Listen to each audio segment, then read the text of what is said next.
Bonsoir, bienvenue à Atelier Librairie, le livre voyageur, animé par Fabienne Roch et moi-même, Bruno Lalonde. Nous sommes à Montréal le 30 mars 2021. Alors celle-ci, elle va être vraiment courte, encore une autre journée. Très occupée à l'Atelier Librairie. Je vais sans doute devoir revoir mon emploi du temps. Alors, elle va être très courte, mais je vais vous annoncer le programme de lecture. Il y a deux titres que j'ai oublié de mettre sur la pile. C'est le livre de Marie Desjardins consacré à Réal Benoît, dont j'ai commencé la lecture, qui est un portrait d'un jeune homme qui est devenu écrivain, mélomane, qui a écrit un livre qui a marqué l'imaginaire, Naison, qui a été réédité, j'en ai parlé, chez Moult Éditeurs. Et il a grandi, Réal Benoît, vient d'une famille qui avait connu la prospérité, mais quelques années après la crise de 29, la famille a, a sombré d'une certaine manière dans la pauvreté. Et Réal Benoît souffrait d'un handicap, il claudiquait et il avait de la misère, il avait une jambe, en tout cas, il traînait de la patte, hein, comme on dit. Et cet handicap-là, il a beaucoup de contrariés dans ses amours. Alors, et Réal Benoît, donc, a publié quelques livres, et c'était un mélomane, et Marie Desjardins, dans sa biographie très exhaustive, parce que c'est aussi le portrait Réal Benoît, pour vous figurer, c'est aux alentours des années entre deux guerres. Alors, je vais vous en reparler. Alors, je vais vous montrer. Il y a aussi le livre de Mme Bess Bapol, Carrefour, où il sera question de, de Chestov par Nietzsche. Ça, je vais y venir. Ah, il y a Chris Marker qui va finir par apparaître. Mais comme nous sommes entrés officiellement au Québec dans la troisième vague, l'atmosphère, elle est assez mauvaise. Je vois beaucoup de gens perdre pied. Je les vois, j'en vois beaucoup aussi, ben, sombrer dans une sorte sombrer dans la dépression. C'est une épreuve redoutable que nous devons affronter, mais comment tout ça va se terminer? Il y a des choses très graves qui sont en train de se jouer, et chacune comprend que nous ne reviendrons pas à la normale, sans doute. Et qu'est-ce que la normale? Alors, je vais vous montrer tout de suite celui. Si mon ami Robert Hébert écoute cette vidéo, il pourra être étonné de voir que j'ai finalement réussi à trouver l'ouvrage de Naomi Levinson, Les chevaux de bois d'Amérique. Le titre original, c'est The Girl. Le titre original, donc, c'est... oui. Alors, je l'ai eu à un prix quand même assez cher. Et la préface, je vous montre, elle est de Colette Thomas. La traduction, dis-je, est de Colette Thomas et la préface est de Jean Val. Alors, je pourrais peut-être... ouais, la préface me semble assez importante. Ouais, c'est ce que... Alors, je vous le remonte. Alors, Robert, ça va être un des... Je vais quand même m'en tenir à mon calendrier. Celui-ci n'apparaîtra pas tout de suite. On va essayer de suivre une sorte de fil conducteur. Les chevaux de bois d'Amérique, traduit par Claire Thomas. Gunther Anders, nous, fils d'Eichmann.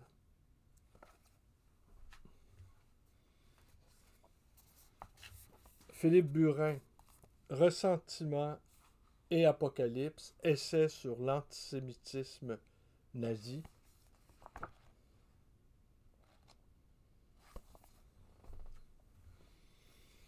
Raymond Guérin, pornographie sera ravie. Il est il est dans la pile de tête. Retour de barbarie de Raymond Guérin. Le temps de la sottise, toujours de Raymond Guérin. Jean-François Brunstein, la philosophie devenue folle. Le genre, l'animal, la mort.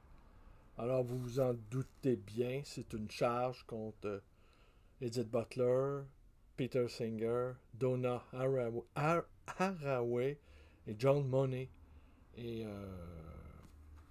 curieusement, ce livre, tenez que je vous montre à l'écran, m'a été offert par un client de la librairie qui m'a dit qu'il avait acheté en double et qu'il tenait à me l'offrir.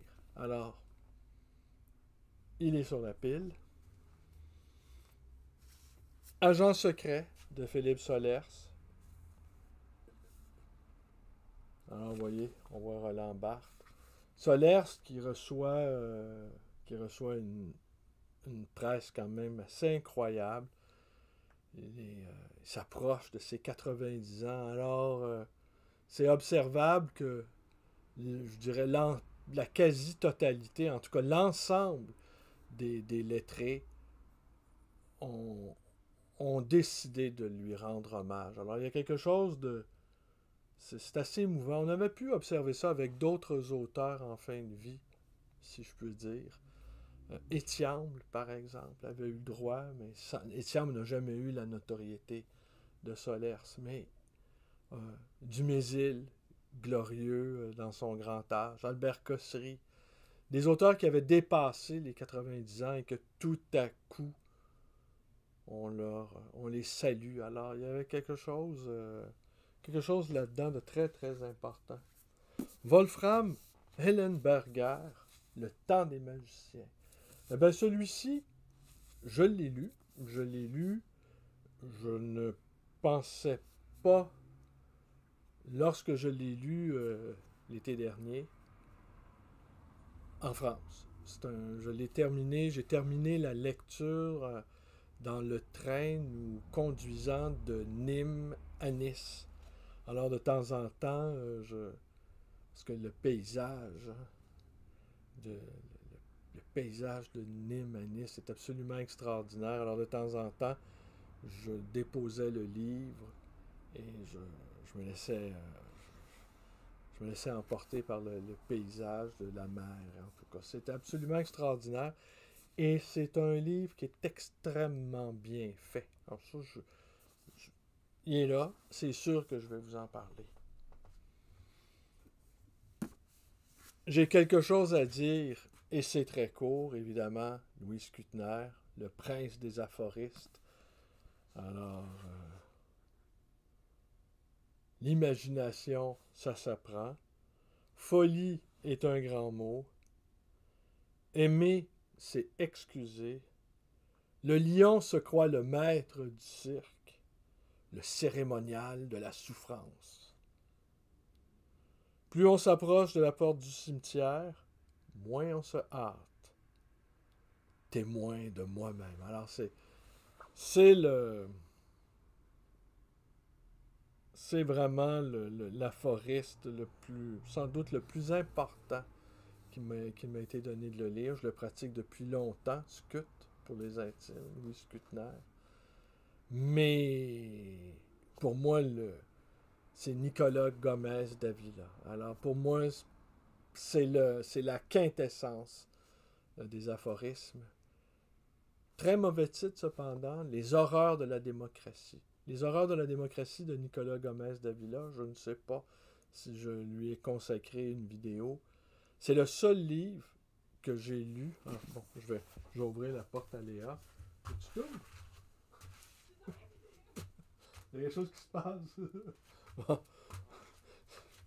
Léa, c'est ma belle-fille. La fille de Fabienne, si vous préférez. Mais, comme elle m'appelle son beau-père, alors je peux bien l'appeler ma belle-fille. Alors donc, oui, Nicolas Gomez d'Avila qui a publié Les horreurs de la démocratie. C'est le seul livre. Je l'ai lu là, le plus lentement que je pouvais. Et une fois le livre refermé, je l'ai repris. Littéralement, j'ai fermé l'ouvrage et je l'ai repris. Et il me fait rêver, David Lebon. C'est un écrivain colombien. Il y avait une bibliothèque. Il vivait à Bogota. Il y avait une bibliothèque. Je pense que c'est 50 000 livres. C'est un réactionnaire. Il ne faut pas avoir peur de le dire. En tout cas, il se qualifiait comme tel. Un conservateur. Et il a fait des études en France. Ma mémoire est bonne. Et donc, mais il restait enfermé dans sa bibliothèque à écrire ses notes, ses aphorismes, qui sont d'une beauté, d'une intelligence, d'une précision, d'une intensité. Ils ont l'éclat du diamant, ils ont le tranchant du diamant encore, ils ont la luminosité du diamant. Et en tout cas, je ne saurais trop vous en recommander la lecture. Je ne peux pas vous le montrer. Il est à quelque part dans cette bibliothèque au fond. C'est comme si j'avais plus de livres tellement que j'ai de livres. Alors, j'ai quelque chose à dire et c'est très court. Ne dites pas merci, dites encore. S'il reste des saints à l'homme, c'est pour qu'il en use. Semence jetée, semence perdue. L'éternité, c'est l'instant. Le maître qui eut besoin de la peau de ses esclaves leur enseigna qu'il était beau de la mépriser. Trouver, inventer dénonce très souvent une imagination bornée. Le poète emploie tous les mots. Stallo, dit le trotskiste. Les systèmes philosophiques sont des enchaînements de boutades. La révolution, c'est milliards et c'est milliards de faits. Une jeune femme rougissante que ses très belles jambes embarrassent. L'existence des prêtres ferait douter de celle de Dieu. Bon tueur n'en coche point son arme. Les aveugles ne sortent pas la nuit. Alors, vous voyez, c'est... Mais chacun de ces aphoristes-là pourrait être l'objet d'une méditation infinie, d'une rêverie sans fin. Je vous le montre. Alors, c'est publié au Cactus Inébranlable, mais ça va être l'objet d'une vidéo. Et je conclus avec le gigantesque. L'Amérique fantôme. Les aventuriers francophones du Nouveau Monde. Alors, regardez la couverture. Hein? Qu'est-ce qu'on y voit?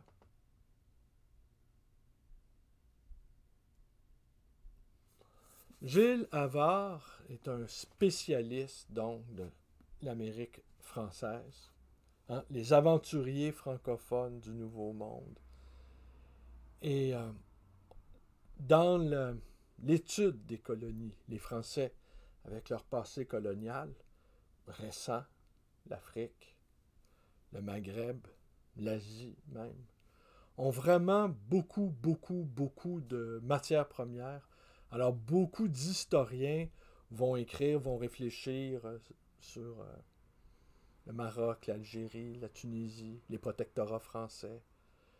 Par contre, et comme il y a beaucoup, et que ça a un impact aussi politiquement, hein, les anciennes colonies françaises en Afrique sont encore, au Maghreb, ils sont encore inextricablement liés à la situation politique présente.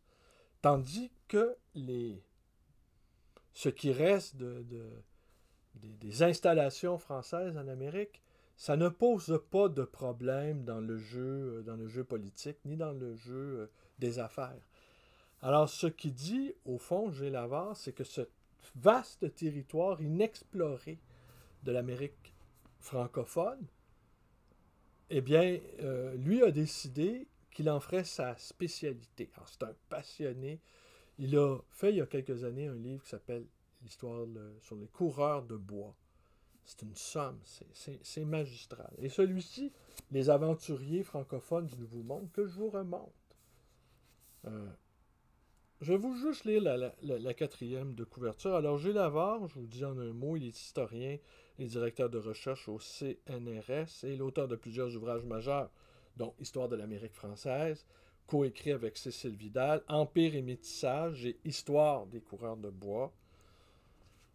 Durant 3 siècles, le territoire nord-américain a vu se tisser une longue trame de rencontres et de métissage entre Amérindiens et coureurs de bois, interprètes ou trappeurs francophones. Occultés par la narration officielle et l'imaginaire des westerns, la mémoire de ces aventuriers fantômes dessine dans ce livre une autre version de l'histoire de l'expansion européenne. Les rapports entre autochtones et non autochtones qui s'y dévoilent compliquent et enrichissent notre vision de la colonisation et du contact des cultures. Gilles Havard a passé 10 ans à exhumer des artefacts, interroger des descendants, décortiquer des archives pour reconstituer le récit biographique de 10 de ces hommes libres au parler français. Parmi eux figurent notamment Étienne Brûlé, Pierre Esprit Radisson, Nicolas Perrault, les frères Lavérendrye, Toussaint Charbonneau et Pierre Beauchamp. Alors, c'est magistral. Et la figure de coureur des bois, j'en parle souvent ici, j'en parle souvent ailleurs aussi. Au fond, l'imaginaire, les deux pôles de l'imaginaire québécois, c'est l'agriculteur, celui qui fonde, celui qui est installé, celui qui défriche, qui défriche, celui qui installe, celui qui littéralement fonde. Tandis que le coureur de bois, lui, c'est lui qui ouvre, celui qui ouvre des chemins, qui fait des rencontres. C'est les interprètes, c'est les traducteurs. Bon, ils font la traite. Mais le coureur de bois partait à l'aventure, pas que par goût de l'aventure et même d'amour beaucoup plus facile. Il partait aussi avec le désir de devenir un bourgeois. Alors ça peut sembler curieux, mais il partait à l'aventure pour devenir riche, s'enrichir. Alors, il y avait une tradition en Nouvelle-France des gentilshommes bourgeois. Alors, on n'hésitait pas à afficher sa bonne fortune en roulant carrosse, en affichant ostensiblement sa bonne fortune. Alors, et les gentilshommes bourgeois, ils étaient... ils ne pouvaient pas être abondants, évidemment. Mais ils étaient au cœur des affaires de la cité. Et le coureur de bois voulait rivaliser avec ces bourgeois gentilshommes. Alors lui, il revenait de ses expéditions lointaines en terre d'Amérique. Il revenait paré de peau, habillé vraiment quelque chose d'inimaginable. Et quand on regarde les peintures d'époque, eh bien, le coureur des bois, il est partout. Il est partout, cet aventurier, il est partout, mais évidemment, très peu d'entre eux réussissaient à s'intégrer à la bonne société, mais ils y parvenaient de temps à autre. Donc, et dans ma propre branche familiale, en tout cas du côté de mon père, parce que du côté de ma mère, c'est... Mais ma mère aussi, qui est née Paquette, elle appartient à cette première génération de colons. Moi, je pense que je suis le 12e ou 13e descendant du premier Lalonde qui est mort dans une embuscade aux mains des Iroquois. Alors, ça, c'est une autre histoire. Mais dans mon arbre généalogique, on y retrouve 9 coureurs de bois. Ce qui est quand même pas rien dans ce désir de liberté, dans ce... Et c'est assez incroyable parce qu'aujourd'hui, évidemment, les Québécois qui ont les descendants des premiers colons qui ont voulu fonder cette colonie, Eh bien, aujourd'hui, on se retrouve dans le box des accusés avec les conquistadors, avec les cow-boys de la conquête de l'Ouest, et c'est une telle méprise sur le plan historique, et je ne sais comment on peut défaire ces faussetés. Évidemment, les héritiers des premiers colons ne sont pas sans reproche vis-à-vis les, les frères autochtones, mais cependant, l'histoire est beaucoup, comme le rappelle Havard dans cette quatrième de couverture, l'histoire est beaucoup, beaucoup plus complexe que cela. Parce que oui, il y a eu métissage. Je vous invite aussi à lire ce remarquable ouvrage de Fisher, qui est un historien américain, Le rêve de Champlain. C'est absolument extraordinaire. Et lui, Fisher, un Américain, donc, dit il envie carrément les Québécois. Il dit qu'au fond, si les Américains avaient eu notre histoire, c'est-à-dire pas, pas de massacre, pas d'ethnocide, pas de ce qui fait finalement la honte de l'Amérique, eh bien, peut-être l'histoire des États-Unis aurait été tout autre. Et il envie les héritiers français de cette colonie. Il n'hésite pas à le dire que l'histoire de la Nouvelle-France est au fond la grande épopée de l'Amérique. Et ça, c'est tellement, même pour c'est même difficile à un Québécois d'expliquer ça à un Français, par exemple. Parce que bon, on a la cervelle formatée par les westerns, John Wayne, Danse avec les loups, toute cette espèce d'imaginaire. Ou même le film avec Brad Pitt, pas Brad Pitt, avec DiCaprio. On fait de Charbonneau, justement, une espèce de brute sanguinaire, ce qu'il n'était absolument pas. Euh, Marié avec une Indienne aussi.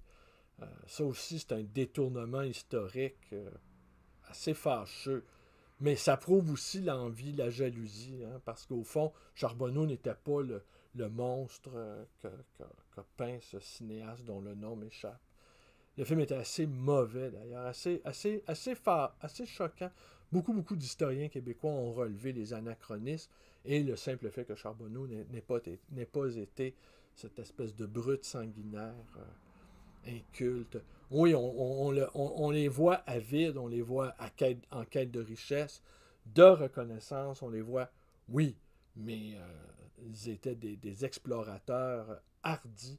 Alors je ne saurais trop, euh, sans doute, je ne vais pas vous en parler dans les prochains jours, ni peut-être dans 2, 3 semaines, je vais m'arrêter. Je suis allé voir évidemment s'il y avait un Lalonde dans le lot. Oui, il y en a un, et c'est mon ancêtre, évidemment. Ben, tous les Lalondes ont le même ancêtre. Alors bon, c'est pas un grand exploit. Je suis pas allé voir, je le fais à l'instant sous vos yeux, si il y a une paquette qui est le nom de ma mère. Ouais, non. Alors, je vous le remonte. Voilà. Alors, c'est tout. Vidéo un peu décousue. J'ai vraiment pas eu le temps, mais là, faut que je revoie mon emploi du temps, étant donné que je me suis engagé auprès de vous de poursuivre cette aventure qui approche des 3 mois. Là, nous sommes à une semaine. Ça fait 3 mois que je fais des vidéos consécutives, mais c'est pas tant un exploit pour moi parce qu'en 2012, 2013, 2014, j'ai été là presque tous les jours. De là, la fameuse séquence de 1000 vidéos en 3 ans. Euh, mais en 2012, je pense que j'ai manqué une journée, puis en 2013, peut-être une ou deux. Puis en 2014, là, c'était plus compliqué. Et puis après ça, ma vie a pris, en décembre 2014, ma vie a pris une tournure tout à fait formidable. L'amour est entré dans ma vie. Alors, voilà. Ben, c'est tout. C'est tout ce soir. C'est tout. C'est vraiment tout. Alors, merci. Et ben, je suis content de vous montrer le programme. Alors, je n'ai pas pu vous montrer le livre de Rachel Bess-Bapol et ni celui de Marie Desjardins consacré à Réal Benoît.